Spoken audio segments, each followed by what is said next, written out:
It's a very good afternoon because at long last I can announce a ceasefire and a hostage deal has been reached between Israel and Hamas.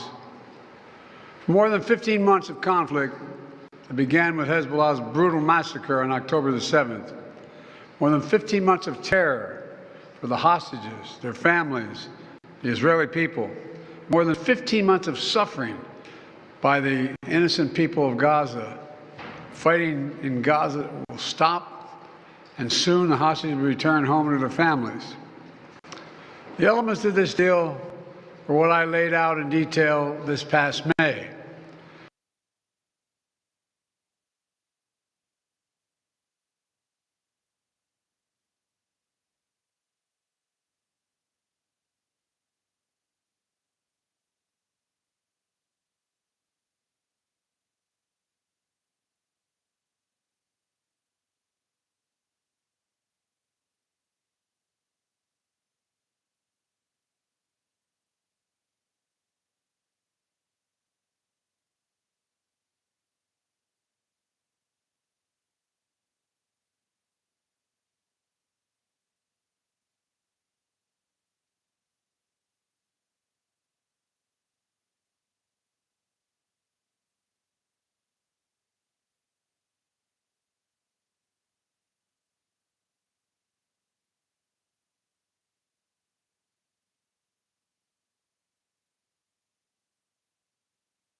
But that's just what they do. Um, they they they go with the they go with the terror to use it, and then try to use that pressure to try and force people to go bend to their will. And that's exactly what they're trying to do here by having this lopsided deal with Israel. Is essentially that. So, um, this idea of this very lopsided deal is meant to do that and to force them into that acceptance. Um, and they know that that's their only bargaining chip. Their only bargaining chip is those hostages. So there's been a lot of pressure on Israel from the domestic side, from some people over there. It's like a couple, like any other modern country. There's a lot of different factions that are involved, and so they they have you have people in there that are saying, hey, we want to bring home the rest of the hostages. Um, but then you have other people, another coalition there, have threatened to bring down his government or threatened to remove him if he gives over too many concessions. And you have to think about that, right? Is that it is sad that they have, these 100 or so people that are left. There's not that many left. And it's sad that it is, but at the same time, you have to look at the greater good. And it's unfortunate that, these people's lives are being used as political fodder by Hamas. But again, that's what they do as terrorists. Um, but you have to look at it and say, look, we want those people back as much as anybody else, but we can't do it at a fact that will strengthen Hamas or that will create more danger or create another October 7th. That's something that you cannot have. You cannot have that another October 7th happen. So you have to make sure that you don't give them that power. So if you're releasing hundreds of people, some of them murderers, some of them extreme felons and dangerous people, then you're just asking for more hostages to be taken in the future. So it's unfortunate, and it's sad that it's come to that. But at the same time, you got to think, hey, we have to really make sure we do this right. And if Hamas doesn't want to accept it, then unfortunately we can't get those hostages until we just completely demolish Hamas. Because that's the other option, right? Is that we just, and it's hard to weed out rats. It's always has been. So you have to go into every little tunnel. It takes a long time. And you also have the hostages there. I don't know honestly how they've managed to hide the hostages this long in a place that's that small. But you imagine, even if it's as small as it is, as many tunnels and buildings, and you have to go building to building, tunnel to tunnel. It would take a long time to be able to root out every single one of them. So one of the allies of Benjamin Netanyahu, Prime Minister Itamar Ben-Gvir, has already come out against the deal. Another, Bezalel Smotrich, posted on X late yesterday that he was demanding absolute certainty that Israel can resume the war later, calling the current deal bad and dangerous for Israel. The departure of both their factions would seriously destabilize the government and could lead to early elections. So under the proposed deal mentioned yesterday, which that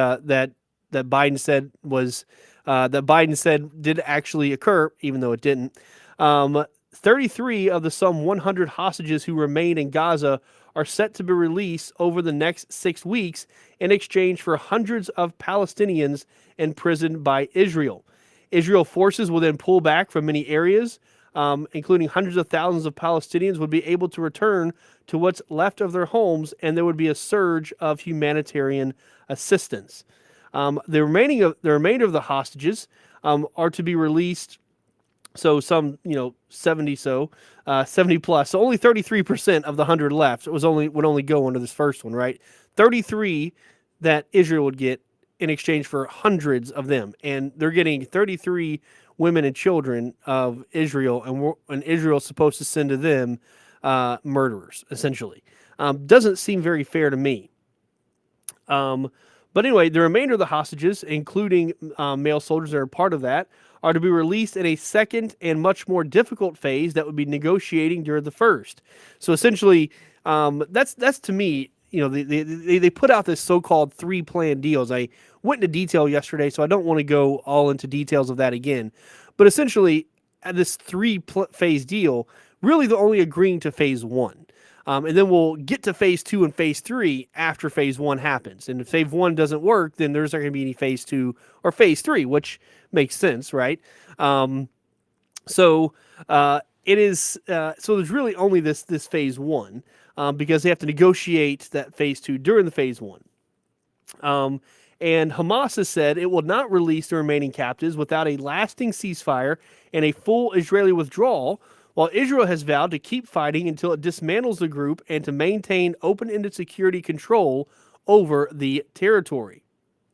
And really, that makes most sense. Again, Hamas just cannot exist. After they've done, I mean, like I said, remember September 11th with Al-Qaeda, right? When they attacked us like they did. There is no negotiating with Al-Qaeda, right? If you remember George Bush and his famous thing, we don't negotiate with terrorists, right? Because you can't negotiate with terrorists because terrorists, they don't go by common sense. They don't go by international convention. None of that exists. They will renege on a deal just as fast as they sign it. And Israel knows that. That's why there's having another problem with this one. And unless a deal includes Hamas being uprooted and destroyed, or be at least those people who are the leaders of Hamas being brought to justice, and they put down their arms, then we can have a ceasefire deal, right? Just like when in the end of World War II, when we were fighting Japan.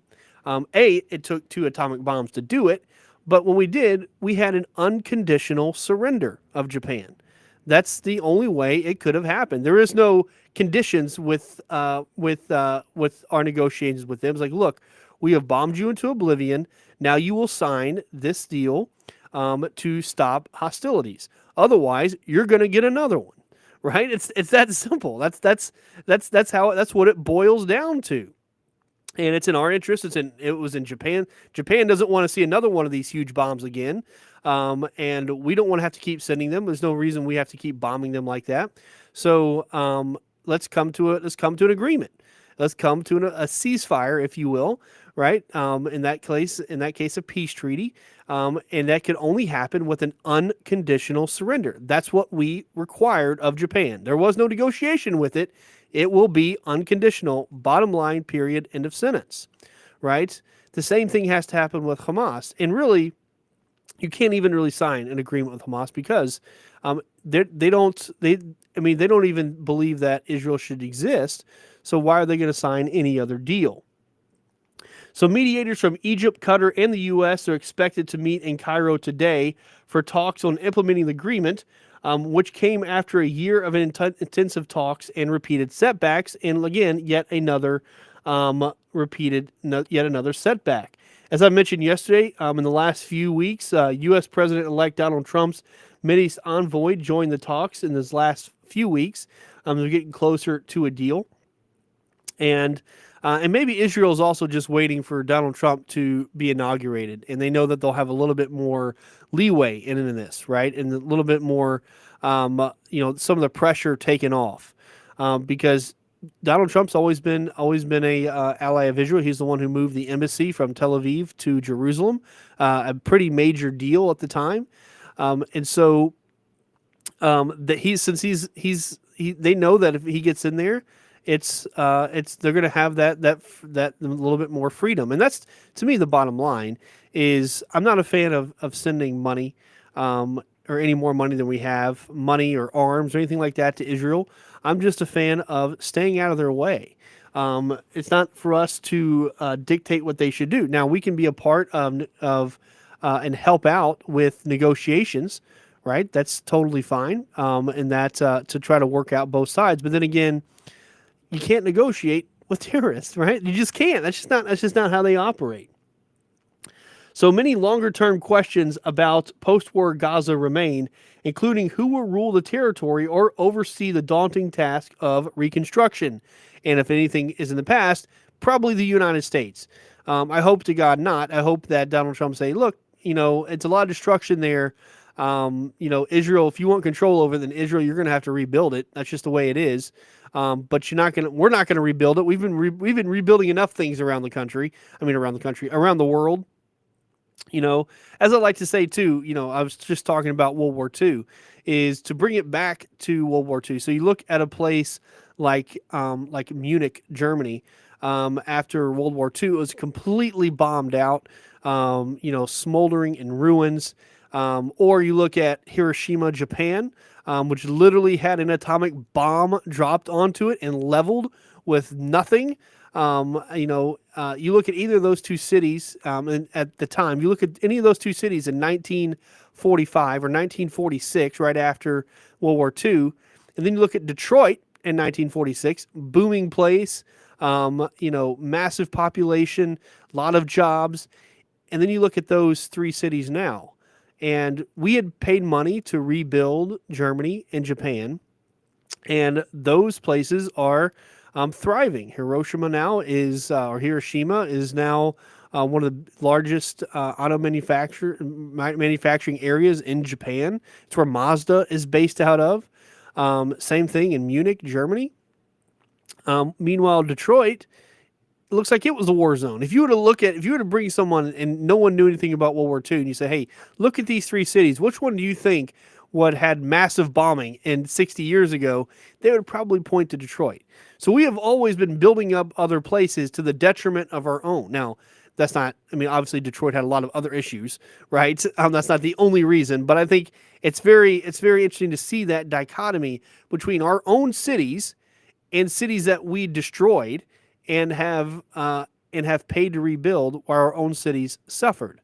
And the same thing here is that I just hope that Donald Trump has been, when he was on the campaign trail, he talked about we're gonna get back to an America First philosophy. Well, I hope that continues with, hey, we're not going to be putting any money to the reconstruction of Gaza. Israel, if you want to have control over the place, and you're also going to have to pay to rebuild it. That's just the way it's going to have to be. Like I said, I want to stay out of your way. If you want to destroy it, you want to have fun going after Hamas, good for you. Thumbs up, have fun. But you're also going to be the one responsible for the aftermath of it as well, not us.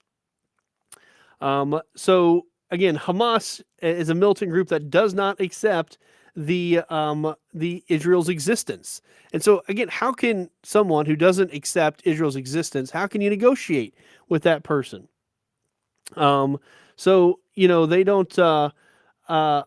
you can't negotiate with that. And they have, been under immense pressure because of these Israeli military operations, including the invasion of Gaza's largest cities and towns and the takeover of the border between Gaza and Egypt. Its top leaders, including Yahya Sinwar, who was believed to have helped the mastermind of the October 7th, 2023 attack, have been killed. But its fighters have regrouped in some of the hardest hit areas after the withdrawal of Israeli forces, raising the prospect of prolonged insurgency if the war continues. So there it goes, right? As soon as Israel comes out, they move in. And it's only when Israel moves out that they backtrack, right? So to me, again, the only answer to this is a full occupation of Gaza by Israel, to put them under Israeli occupation until you can either pass it to the Palestinian Authority, which it was under control of before Hamas, or Israel just takes control over it forever, which again would be a good thing for those people. I've talked about that before as well. That would be a excellent result for most of those people coming in. So it's something that no one wants to see war, right? But it is an unfortunate reality of the human existence. It will never be stopped. It will always happen. It's just who we are as humans. It's inherent to human nature. But the thing is, if you're going to be in war and you're going to be the victor, then you need to set your priorities. and no one else should do that for you, including the United States, sending it to Israel, because Israel has to make hard decisions, and you're going to anger some people. And it's unfortunate if you can't get back the remaining 100. But again, you can't be willing to give up everything just for 100 people, because again, all you're going to do is cause another October 7th, and they're going to be blaming you. They're going to be looking straight at you. All those people saying, do a ceasefire now, do a ceasefire now. You do it, and then another October 7th happens. Those would be the same people saying, you allowed this to happen. You allowed this to happen, right? It'd be the same thing. So the only thing you can do if you're in that position is to do what's best for the country, which unfortunate may be that they may not get back those 100 hostages ever again. Hamas may kill them, but at the end of the day, if that's a casualty of war, it's a casualty of war. But you got to look at what's best for the country, and giving up hundreds of dangerous people is just not great for the country. As I just said, whenever they leave a place, Hamas moves right back in. So a complete withdrawal, all that will do is allow Hamas to regroup and again do another October 7th. All right, we're going to take our first break right here. When we get back, we're going to talk about President Biden's speech, President Biden's farewell speech, which again wasn't covered much by the media. So we want to talk about that, what was in it, what comes out of it. And if we have time after that, we'll get into Pam Bondi for a little bit. Like I said, we're not going to have much time for her if we do get to her. But if you want to call in during the break, the number 601-879-0002. Keep it tuned to the full story on WYAB 103.9.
All right, ladies and gentlemen, welcome back here to the full story on WYAB 103.9 as we continue on to our next story. So again, I want to talk about a lot of stuff good, with Pam Bondi yesterday. She was very impressive. Like I said, there's not as much to cover on that just because she was so great. She just completely showed up. Most of those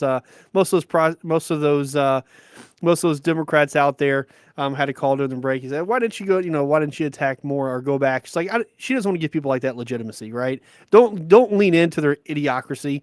Let them be idiots and kind of come back to yourself.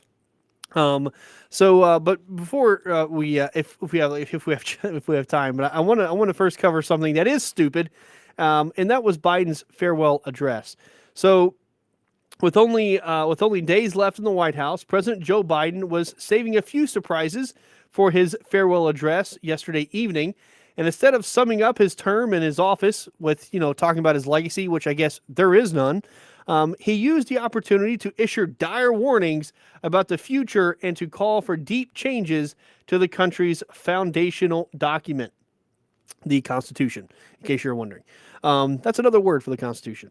Biden's term ends Monday when he'll be replaced by Donald Trump, a man he called an existential threat to the nation. We want to have unity, if you remember that, right? Let's not all go to, after the Trump assassination attempt. Let's not look at the rhetoric, but you know what? Donald Trump, he's an existential threat to this country. But no rhetoric. We don't want rhetoric, right? God, what a time in this country, right? So here's part of his address here. I'm going to share this with you as we get it on here. So I have no doubt that America is in a position to continue to succeed. That's why my farewell address tonight, I want to warn the country of some things that give me great concern. This is a dangerous and that's a dangerous concentration of power in the hands. That's concentration of power, in case you couldn't understand it. We're right back. As again, sometimes he mumbles his words. In the hands of a very few ultra-wealthy people. And the dangerous consequences if their abuse of power is left unchecked. Today, an oligarchy is taking shape in America of extreme wealth, power, and influence that literally threatens our entire democracy. So they lose an election. It's like, oh man, I'm going to give you a dire warning. There's an oligarchy of people when they've been the ones controlling it. 12 of the last 16 years, you have been controlling this country, and now you want to talk about an oligarchy of power. And this is an extreme concentration of power that's a danger to this country. You have been that, sir. That has been you for the last 12 of the 16 years. That's been you, right? So all of a sudden you lose, and now it's a dangerous concentration of power. Only when you lose, but I'll continue. Our basic rights and freedoms, and a fair shot for everyone to get ahead. A fair shot for everyone to get ahead. Like this election, finally a fair shot for people to vote and to vote you out. His farewell address, President Eisenhower spoke of the dangers of the military-industrial complex. He warned us then about, and I quote, the potential for the disastrous rise of misplaced power, end of quote. So, so I want to talk just briefly about that with President Eisenhower, because President Eisenhower did have a great farewell address. You can find it. What he warned about with the military-industrial complex, we have seen, right? I've talked about it here on the show. About that rise of power within that. And guess what? It's been the Democrats that have largely fed into that. If you can remember, Eisenhower, shocker, was a Republican. And also, the only 5-star general we've had, well, not the only, one of the few 5-star generals we had, Omar Bradley, was also 5-star. I shouldn't have spoken out of my thing there. But the very first 5-star general we've ever had, Supreme Allied Commander, all of these things, saw war at firsthand, and brilliant tactician and politician, because you kind of have to be when you get to that position.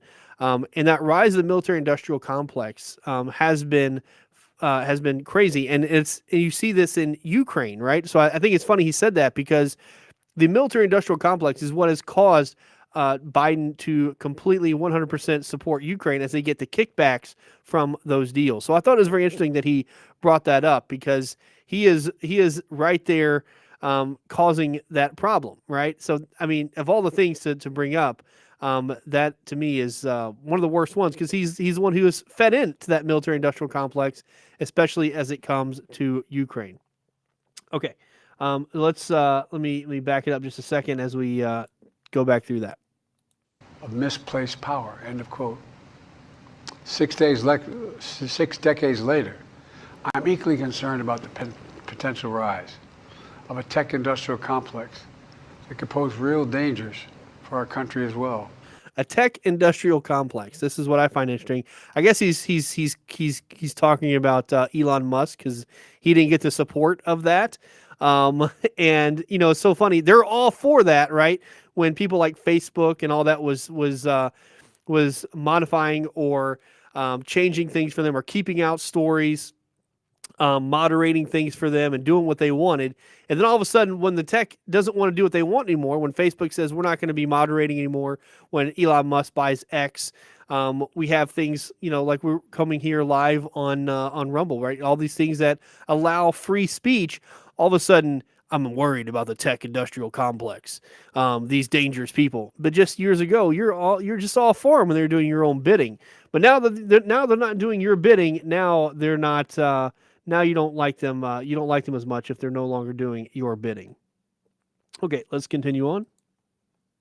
6 decades later, I'm equally concerned about the potential rise of a tech industrial complex that could pose real dangers for our country as well. Americans are being buried under an avalanche of misinformation and disinformation. According to you, again, this has always been the Democrats' thing is they want to control what information happens because that's how they win, right? It's just like Big Brother. I've talked about Big Brother in 1984 before, right? In Newspeak and the Ministry of Truth, which, you know, changed the newspapers to fit whatever truth that the government wanted. But now that they don't have that power, like especially over social media, it's a threat of disinformation.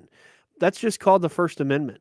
I hate to tell you that the free flow of information is the First Amendment. It's what made this country what it is, a free press. Even though the press now is all in for the Democrats, but for the first time, you know, there are alternate news media. There are conservative news media. There are people who don't follow their preconceived notion. All of a sudden, now it's a threat. This is what's scary about what the Democrats think, right? Because this is how they try to bend down on those rights, right? Saying, oh, this is a threat to the country, so therefore we can suspend such rights. This is what you could see in the future. Let's continue on. Enabling the abuse of power. The truth is smothered by lies told for power and for profit. We must hold the social platforms accountable. See, right there, we must hold the social platforms accountable. That is exactly, like I said, that is them trying to limit free speech and try to put legislative action or some kind of forcing action to make them moderate it. Which again, straight up against the First Amendment, because here in this last election, they lost. They lost because a freedom of information, a free exchange of information. Now, some of that information may be false. That's just the way it works, right? That's the risk you take with the exchange of free of information. But it's better to exchange all information than just what the government decides. Let's continue. To protect our children, Protect our families, and our very democracy. Protect our children, y'all. From the abuse of power. We have to stay engaged in the process. I know it's frustrating. A fair shot is what makes America, America. Everyone's entitled to a fair shot. Not a guarantee, but just a fair shot. And that's what people got in this last election. Even playing field. Going as far as your hard work and talent can take you. We can never lose that essential truth.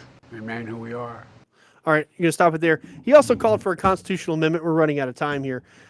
He also called for a constitutional amendment with asking a constitutional amendment saying that to make clear that no president is immune from crimes that he or she commits while in office. Obviously, a shot at the Supreme Court's decision that there is presidential immunity, because they want to prosecute their political enemies. They want to prosecute Donald Trump again. They cannot step. They can't help themselves. They must do it. They must prosecute as much as they can. But that is what that's what they do. Constitutional amendments are almost impossible. You'll never see that happen. But there's a reason we have executive immunity, and seeing what happened to Donald Trump is that reason. Because if you didn't have that, then all of these courts could be prosecuting Trump right now, and he would be in court all the time and not be able to be president. Anybody who disagrees with the president, their local DA could just charge them with a crime. That's why you have it. The founding fathers weren't stupid. They understood this. They understood how this could be abused, and that's why that process was set in motion. All right, we have to take our last break right here. When we get back, we'll do This Day in History, but keep it tuned to the full story on WYAB 103.9.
All right, ladies and gentlemen, welcome back here to the full story on WYAB 103.9 as we get to this day in history. So on this day, January 16th, 1893, approximately 160 U.S. Marines and sailors from the USS Boston landed in Honolulu to overthrow the Hawaiian government. So they orchestrated to overthrow Queen Liliuokalani, Queen Liliuokalani, the reigning monarch of the Hawaiian Kingdom. This is after Mr. Dole, if you remember him from the Dole pineapples, orchestrated the overthrow to control the territory, but also because of its military prowess, right? Because of its military location, and that we needed something strategic in order to protect ourselves in the Pacific. So the provisional government, which was led by Sanford Gould, quickly sought annexation by the United States. However, initial efforts stalled under President Grover Cleveland, who opposed the overthrow and called it unjust. It remained an independent republic until 1898, when it was finally annexed during the presidency of William McKinley, partially due to strategic considerations during the Spanish-American War we were fighting down in the Philippines. All right, that's all I have for you guys today. We'll see you again tomorrow, but until then, my name is Matthew Bishop, and you've heard the full story.